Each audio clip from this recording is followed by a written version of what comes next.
So your urine does consist of water, but it also consists of waste products we don't need.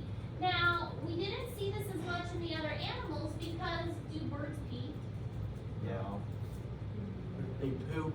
They do. They poop and they produce that white poop, which is the uric acid. And same thing with reptiles.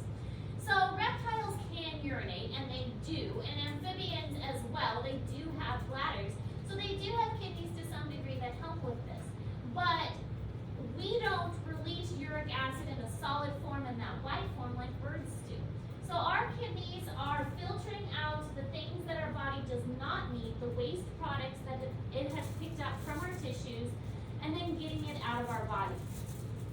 So the kidneys are very important for this, and we will be able to see them in the meat dissection. They are located way toward the back on either side of the spine. So you have to like move all the intestines aside in order to find the kidneys. And usually they're covered by a membrane too. So once you move the intestines aside, then you gotta adjust the membrane and open the membrane.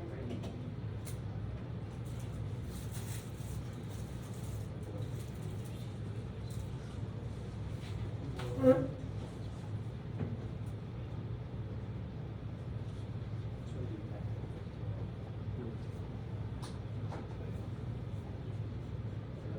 so surprised they did not have to work.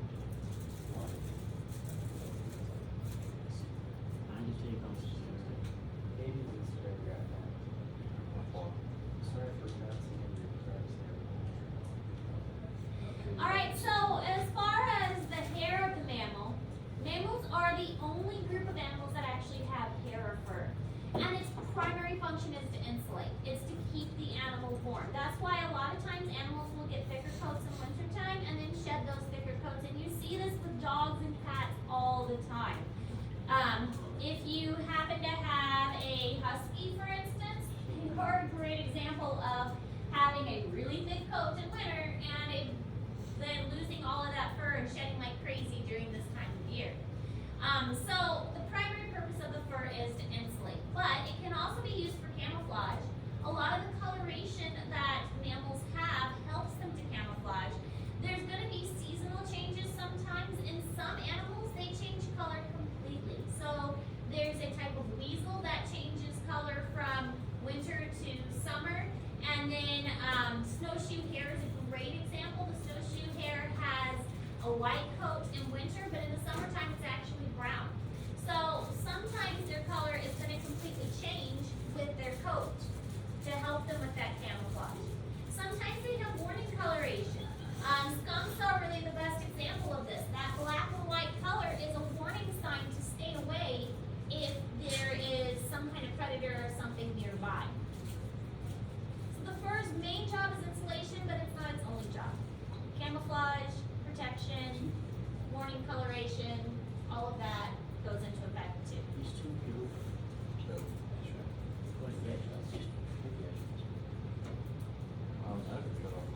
That makes sense.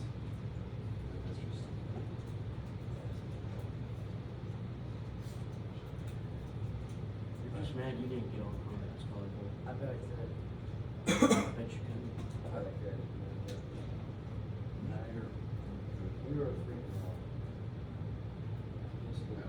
There's a lot of rains. Is that like academic role? Yeah. We did that thing with Wednesday. And Ryan Jones, he.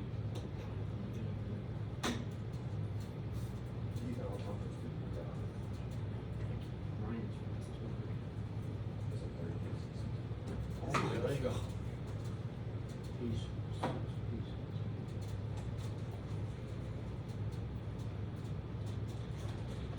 Seems pretty chill too. Yeah, Ryan's. He's the only one who would.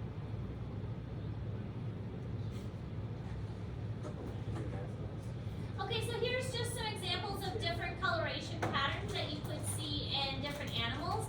The tails range from foxes to raccoons to smaller animals, but you can definitely see that there's a lot of different colorations in the tail. Some for camouflage, most of these probably for camouflage. Now, other things about the hairs is they can use it for sensing and also a defensive weapon. method. Whiskers on a cat are a great example of how hairs can be used as a sensory organ. And other things like the quills of a porcupine or a hedgehog, those are very pokey and very spiky, and they are a good defense technique.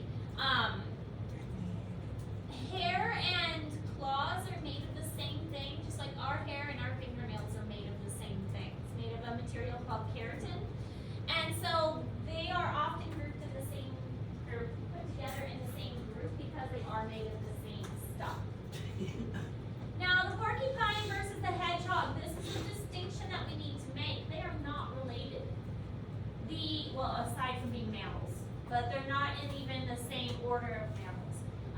Porcupines are big rodents. They're more closely related to rats and mice than they are to hedgehogs. Hedgehogs are insectivores, so they are more closely related to like shrews and moles. And so a lot of times, just because they have spikes, hedgehogs and porcupines are thought to be very similar, but they are not. Porcupines are rodents, hedgehogs insectivores. Yes? How bad does it hurt to get pricked by a porcupine? It hurts pretty bad because they have barbs that prevent the quills from being removed. So think of like if you get stuck really bad with fish hook. It's hard to pull the fish hook out because it has a barb. And that's very similar to the quill of a porcupine. Another misconception about porcupines is that they throw their quills. They do not. The quill will get stuck in and break off easily, but they don't throw their quill and shoot it at you. Yes, as long as you don't touch it, you're fine. They don't shoot it? They do not. They do not shoot the quills. So you're telling me zookeeper lied to me? Yeah. It's basically hair. You can't shoot the hair out of your head. No animal can shoot the hair off of their heads or off of their bodies. But they can break it off and release it. And that's what they do, is their hair is very breakable. We had a porcupine pelt at the zoo. A porcupine had died, and so we taxidermied it, dried it, skinned it, whatever, yeah. And we kept the skin to use for programs.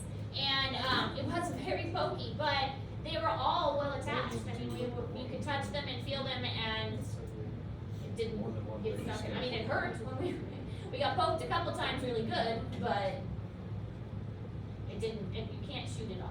What if anyone's ever died? Probably. Depends on where it hits, Yeah. or if it causes an infection. Here are different kinds of hairs under a microscope. And you can see that even the microscopic structural comparison is different. So a rabbit hair looks really interesting compared to a human hair. It's got a fundamentally different construction than any of the other hairs do. Alright, so as far as teeth, there are two sets of teeth in mammals. They have a baby set, which are called the milk teeth, and then they have the permanent teeth. You guys should probably not be losing teeth right now. You are all on your permanent set of teeth. I've always thought, as far as like evolution goes, why can't we keep our baby teeth longer? Because once you get your permanent teeth, that's it. That's all you get. But also from an evolutionary standpoint, a lot of you have been having wisdom teeth removed. The reason for that is because the wisdom teeth were designed to come in later. Because in the past, people didn't have good dental care. And so the teeth would rot and fall out, and then the wisdom teeth would come in and replace it. Now that we have good dental care, and we can patch and repair and crown and fill and brush our teeth to prevent cavities, we don't need our wisdom teeth, and there's often not enough room, so that is why wisdom teeth are getting removed. In the past, it was helpful because teeth would fall out, you'd need another tooth. But now, not so much because we take better care of our teeth. So that's why wisdom teeth are there, and it stands to reason that over time, we may lose our wisdom teeth as a feature that we have because we're not using that. Maybe sometime down the road, somebody will have a genetic mutation that doesn't allow them to have wisdom teeth. And then that's an advantage for them. See, some people are already starting to lose wisdom teeth. You ever have that dream where all your teeth fall out? Oh, all the time. It's the worst. I have terrible teeth, so all the time. You never had that before? Oh. The dream where Hate like that all your dream. teeth fall out? But see, I have bad teeth. I actually went to the dentist yesterday and we spent like a half hour scheduling me for different appointments. So yes, Do you make anyways. people out? They also use their teeth to secure and chew food for protection. I mean, you get bit by an animal. For threat, and also to perform tasks such as a beaver cutting down trees, or tusks to carry. We had an elephant at the zoo who, anytime it was given hay, it would actually grab the hay and tuck it between the tusk and its trunk and carry it around with it. So they use their tusks or their teeth to perform tasks too. Alright, so there are 4 main kinds of teeth. The incisors, canines, premolars, and molars, and you have all of these. Not all animals have all of these. It depends on what they eat.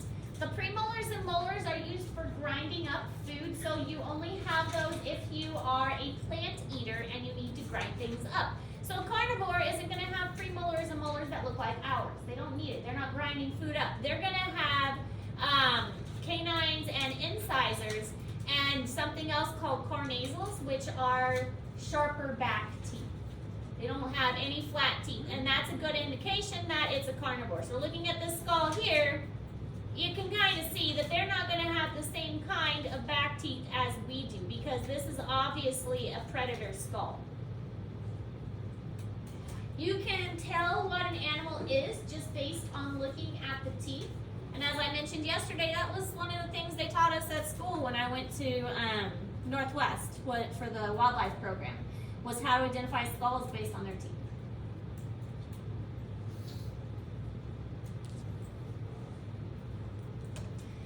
Speaking of which, third hour, they found this that has teeth in it, and you can tell just by looking at it that it's rigid teeth used for grinding.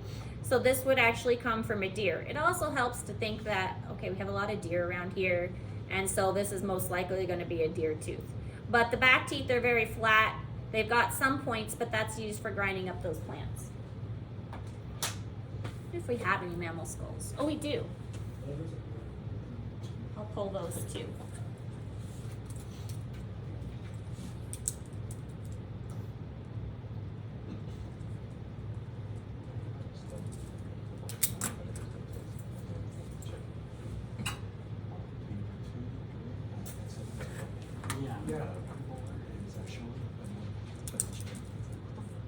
Yeah, they do like A, B.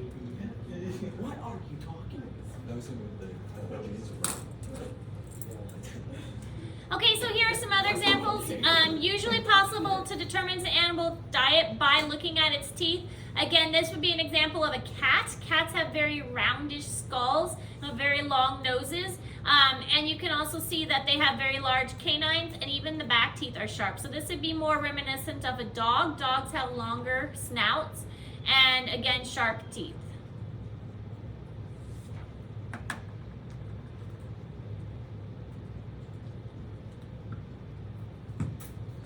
Don't forget today, if you guys want to take your field guides and keep them, please take them with you. Otherwise, I'm going to assume they are mine to do with as I please. I'll probably save some for examples for next year and probably recycle the rest. So. What's our final gonna look like in here? You're going to pick an order of mammals, and you're going to make a presentation about that order. There's enough orders that each person will pick something different, so you'll be learning about different kinds from other classmates. That's dope. And then you're going to make an enrichment item for that group. An enrichment item? What do you mean by that? We'll talk more about it when we get there, but you have to make something that would be a benefit to the animal. Okay. Just bring in the whole tree. Okay, this is in Google Classroom, but it shows you some of the different skulls and the teeth. One of the cool things about rodents, and we'll talk about this more, their front teeth are always growing. They do not stop growing. And that's why rodents, if you ever have like a hamster or a pet mouse or something, you need to give them things to chew, because they have to constantly chew down their food. And you can actually see that it's really kind of creepy. The tooth extends all the way back here. That's one tooth, and then it's going to keep growing and keep growing, and it could grow into the skull if they're not able to chew it down. One of my hamsters growing up a long time ago got kind of sick, and so it was having trouble chewing, and so its teeth had started to grow too much, so we actually had to take it to the vet and had to cut the teeth. And they used like clippers like you would like cut dog toenails with, and that's what they used to cut its teeth. But if it was left like that, then they wouldn't be able to eat, and it could potentially even grow up to the skull. Bats usually have sharp pointy teeth and tiny skulls. This one doesn't have a whole lot of teeth here in the front except at the very front, so this is a good example of a deer. That part I just showed you is here at the back. And I did forget that we have a couple skulls, so I'll pull those skulls so we can take a look at them. Looks like just maybe 2 or 3. But I'll pull those so we can take a look at them and compare the teeth.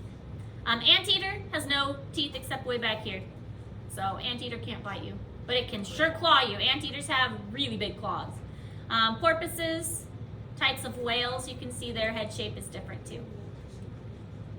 All right, any questions about any of that? Continue working on your mammal dissection prep, the mink dissection prep. That is the only thing we have this week because we did the field test and because we did the regular test. We don't have any other assignments besides that and the bell work. So yay for me, grading's easy this weekend because I already got your tests and stuff graded. So get to work on that dissection prep. If you have questions, let me know.